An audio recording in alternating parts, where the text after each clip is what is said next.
Today we're in the garden, a place of tranquility, a place that will help us during lockdown. And it concerns me as the weeks go on how difficult things have become. And I've noticed that people deal with lockdown in so many different ways. You see, our world is forever changing. And we have, I believe, two options.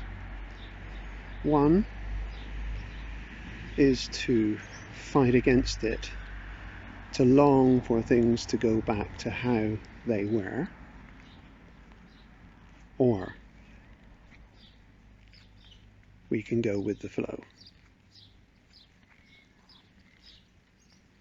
As we get to the bottom of the garden, we come against this amazing rose bush. Look at its flowers. Isn't that amazing? When we moved into this property 6 years ago, it didn't look like this. It was spindly. It looked like it was in need of pulling out, to my mind. But the gardener said no. The gardener said it needs some loving care. I don't go much on the loving care. It was pruned very, very heavily. Look at it now. In fact, that's like life so often, isn't it? So often we go through tough, hard times. And, you know, God, I don't believe, sent this virus at all. But I know this, that He works through the hard times. And He's able to bring so much good out of the hard and difficult times that we're going through right now. It reminds me of St. Paul. In the last chapter of the book of Acts in the Bible, we find St. Paul on a ship that's going through a terrible, terrible storm. And it's so bad that it's like the ship's going to sink. The sailors do everything they can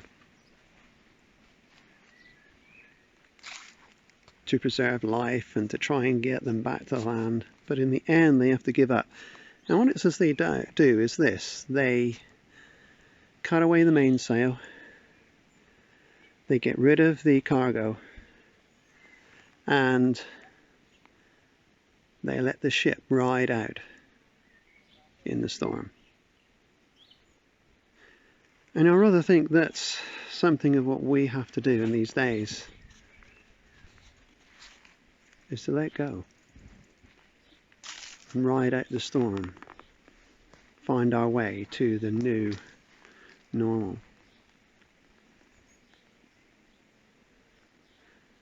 So we look at the rockery. Look at this amazing plant now. I was amazed at this one. But the gardener wasn't. Do you know what the gardener said? It's too big. It's too full of itself. It's got to come out. See, it's not a team player. All the others are team players, but this one wants to take over.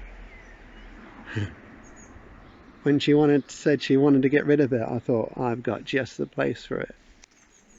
This is my area out over here, outside the fence, where I battle with nettles and brambles and bindweed That's where the plant's going. See if it can contend with those and keep them down. Reminds me of a tough time in my life when, if I'm honest, I was too full of myself, too full of my own importance in leadership of a church, but yet felt as indispensable. And the gardener, God, pulled me up, moved me, and I'm thankful, changed me.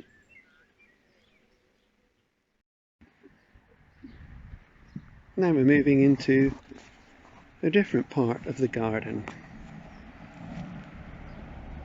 We're moving actually towards the nursery area. Again, you can't see the gardener, but there's evidence of the gardener everywhere.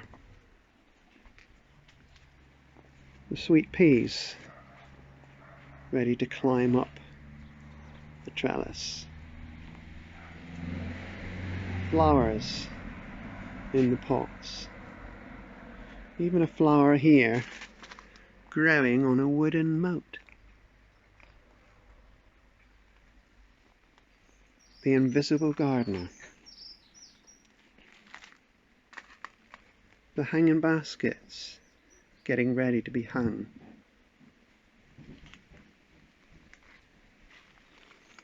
The pots and flowers at various stages.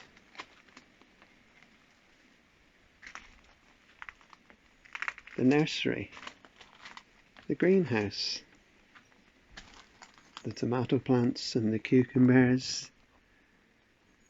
Various plants. Evidence of the gardener, but no gardener. The herb garden.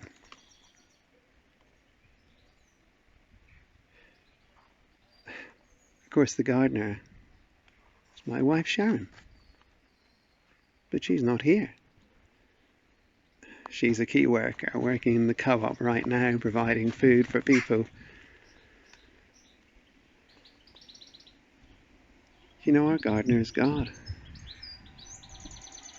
Can't see him either, but there's evidence of his work everywhere. And while we're here, notice these granites in the ground. You only see the top of them. They're actually rather large. Part of the old railway that used to be here. As you know, the railway used to run obviously over the bridge, but we discovered after moving here, right along this grass at the back, there were granites. And we found out that there was a railway siding. And so we were able to leave some of the granites exposed. And here they are today. I've also learned that these granites, they used to be cheaper than wooden sleepers. That's why they use them. But even though they're huge and heavy, they had a tendency to move. And the rails would buckle, and then of course there'd be derailments and so on. Can you believe it? That these granites would move. And it reminds me of so many things we have relied on over the years. And all of a sudden, you can't rely on them anymore. They've moved. They've changed. And it's like we need a new foundation. That's why I believe we need the gardener, the invisible gardener, our God, who cares for us. Now we're coming down to the vegetable garden.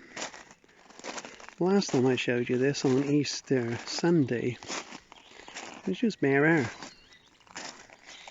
Now we have strawberry plants, potato plants, dwarf beans, peas, broad beans, more strawberry plants with the nets on them, looking after them, keep the birds off. We're having loads of strawberries, they're absolutely delicious. Below that we have the raspberry canes, which are doing really well. They got blossom on them now. There's a gooseberry bush with loads of gooseberries on it. There's the rhubarb, not doing too bad, got some rhubarb on there as well.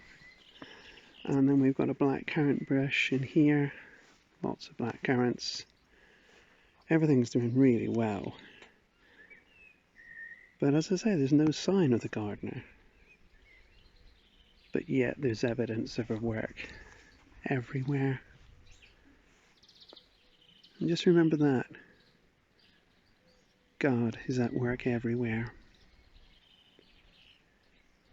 And right at the bottom of the garden we have an amazing rock. It's really big. And our neighbour says this one was pushed here by a crawler. It's huge, they couldn't move it, they couldn't get rid of it. And it reminds me of what God is like.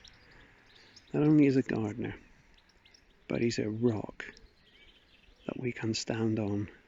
We can trust him. Will you trust him today?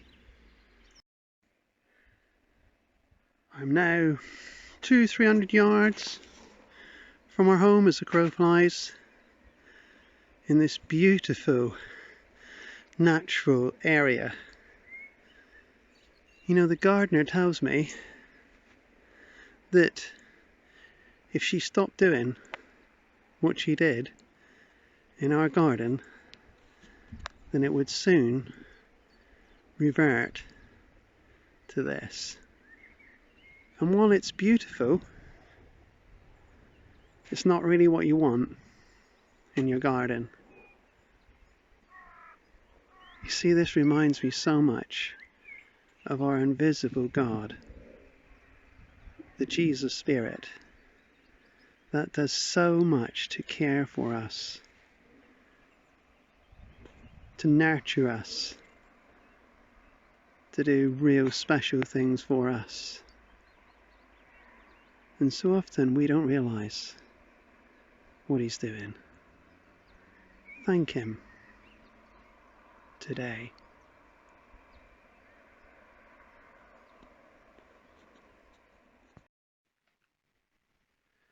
Psalm 139 says this: O Lord, you have searched me, and you know me.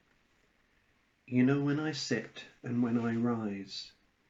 You perceive my thoughts from afar. You discern my going out and my lying down. You are familiar with all my ways. Before a word is on my tongue, you know it completely, O Lord.